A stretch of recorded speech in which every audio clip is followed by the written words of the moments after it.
আসসালামু আলাইকুম। সিঙ্গাপুরে নতুন আসার পর আমরা কিন্তু দ্বিধায় পড়ি, আর সেটা হচ্ছে আমাদের কেরিয়ার বিষয়ে। আমরা কোন দিকে যাওয়া উচিত, কোন প্রফেশনটা চুজ করা উচিত, আমরা কিন্তু ভেবে চিনতে কুল পাই না যে কি করা উচিত। আমরা অনেককেই দেখি অনেকভাবে সফল হয়েছে, কোন দিকে গেলে আমি সফল হতে পারবো সেই ডিসিশনটা কিন্তু আমরা নিতে পারি না। তখন আমরা একটা ভুল করি, সেই ভুলটা হচ্ছে আমরা যার তার সাথে আমাদের কেরিয়ার প্ল্যান সম্পর্কে ডিসকাস করি এবং কি তাদের থেকে পরামর্শ নিই।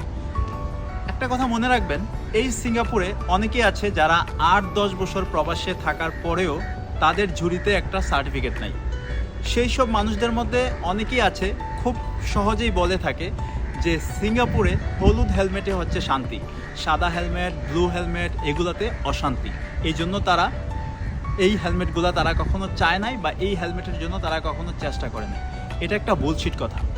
তারা জীবনে কখনো চেষ্টা করে নাই, তারা সফল হয় নাই, আর তাদের ব্যর্থতা তারা ঢাকার জন্য তারা বলে যে হলুদ হেলমেটে শান্তি, সাদা হেলমেট এবং কি ব্লু হেলমেটে শান্তি নেই, প্যারা বেশি।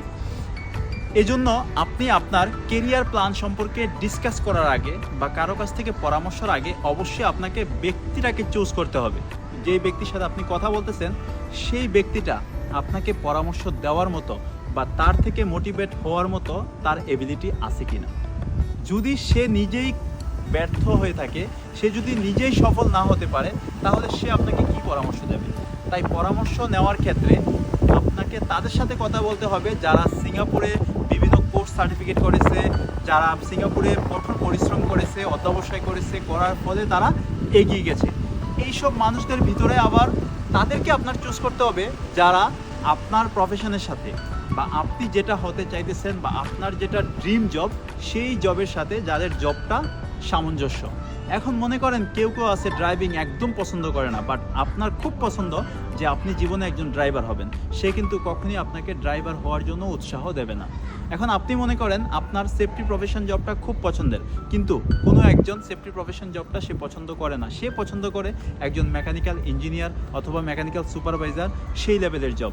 এখন সে কিন্তু আপনাকে কখনোই বলবে না যে আপনি সেফটি প্রফেশন হতে পারেন, সেটা হলে আপনার জন্য ভালো হবে। তাই যে যেমন যেই প্রফেশনে আছে সে তার যে যোগ্যতা সেটা অনুযায়ী কিন্তু আপনাকে পরামর্শ দেবে।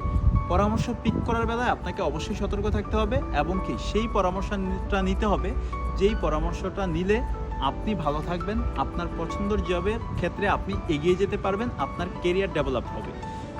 একটা কথা মনে রাখবেন, কাজের সাইডে আপনি কিন্তু একটা দিনের প্রায় অর্ধেকটা সময় কাজের সাইডে থাকেন।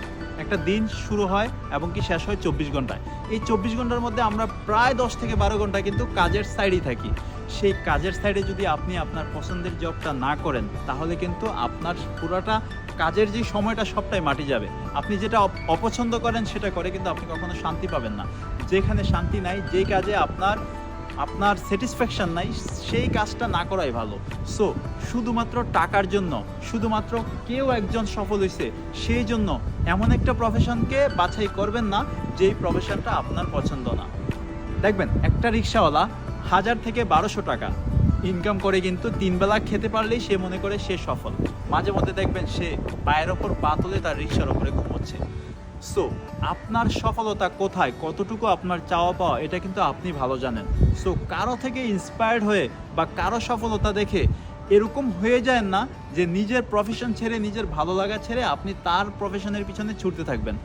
অন্য কারো প্রফেশনে ছুটার পেছনে কিন্তু ঝুঁকি আছে। সে সফল হয়েছে, তার সেইখানে যোগ্যতা ছিল। আপনার যোগ্যতা না থাকলে হতে পারে আপনি আপনার সময় নষ্ট করবেন, কিন্তু সেই চাওয়াতে আপনি কিন্তু সফল হবেন না। তাই নিজের যেটা ভালো লাগে, নিজে যেটা করে শান্তি পান সেটা করার চেষ্টা করবেন। আর অবশ্যই পরামর্শ নেওয়ার ক্ষেত্রে এমন মানুষকে চুজ করবেন যেই মানুষটা এই পথে সফল হয়েছে, যেই মানুষটা আপনি যেই পথে যেতে চাচ্ছেন সেই পথের মানুষ। ধন্যবাদ।